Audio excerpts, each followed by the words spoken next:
നിങ്ങൾക്കറിയോ ഏറ്റവും കൂടുതൽ ശ്വാസക്രമം പിടിക്കാൻ പറ്റിയതാരാണ്? നിങ്ങൾ സ്വാമിമാരുടെ പേര് ഇപ്പൊ യോഗ ലോകത്തിൽ ഫേമസ് ആണല്ലോ. ആരാ യോഗ തുടങ്ങിയെന്നറിയോ? മോദിയാന്നൊന്നും പറഞ്ഞേക്കല്ലേ.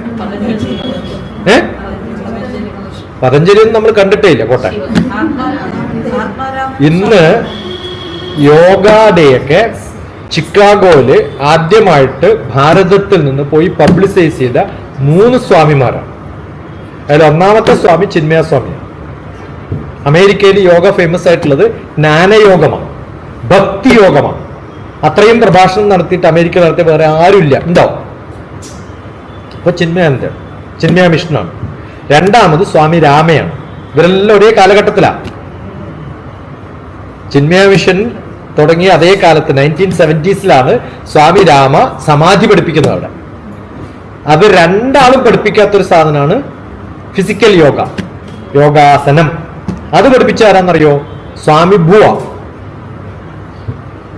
നിങ്ങൾ ആരും കേട്ടിട്ട് തന്നെ ഉണ്ടാവില്ല. അദ്ദേഹമാണ് ഇപ്പം യുണൈറ്റഡ് നേഷൻസിലെ യോഗ കമ്മ്യൂണിറ്റിയുടെ റെപ്രസെന്റേറ്റീവ്. അയാളല്ല, അയാളുടെ ശിഷ്യൻ. അയാളാണ് ദിലീപ് ജി മഹാരാജ്.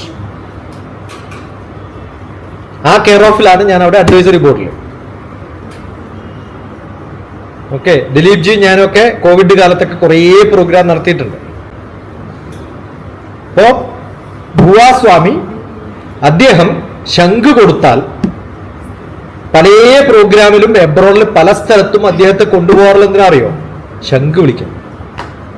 വിളിച്ചു തുടങ്ങിയാൽ അങ്ങോട്ട് പോകും. കുറേ സമയം പോകും, മിനിറ്റുകളോളം പോകും. അങ്ങനെ പോയി വിളിച്ച് തിരിച്ച് അടുത്ത ഫ്ലൈറ്റിൽ തിരിച്ചു പോകാം. പ്രഭാഷണമില്ല.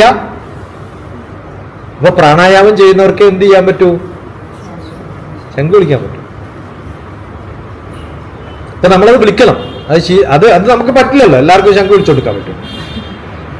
അത് പണ്ടൊക്കെ അങ്ങനെയായിരുന്നു. അപ്പൊ അത് നമ്മുടെ ബ്രീത്തിങ്ങിന്റെ സ്ട്രെച്ച് കൂട്ടും. കോച്ച് ശംഖ് ഡോക്ടർ TPS കാശിയിലൊക്കെ വിളിക്കുന്നതാണ്. എല്ലാത്തിനും ചെയ്യാൻ പറ്റും. അപ്പൊ അത് നമുക്ക് ചെയ്യുന്നത്, എനിക്ക് ചെയ്യുന്നത് പോലെ, ഇപ്പൊ സ്വാമി ഭുവ ചെയ്യുന്നത് പോലെ ഞാൻ ചെയ്യാൻ നോക്കിയാലോ എന്റെ ലാസ്റ്റ് വിളിയായിരിക്കും. അവസാനത്തെ ബാങ്ക് വിളിയാവും. അപ്പൊ ആരെയും നമ്മൾ എന്ത് ചെയ്യാൻ പാടില്ല? അറ്റ്ലീസ്റ്റ് പ്രാണയാമത്തിലെങ്കിലും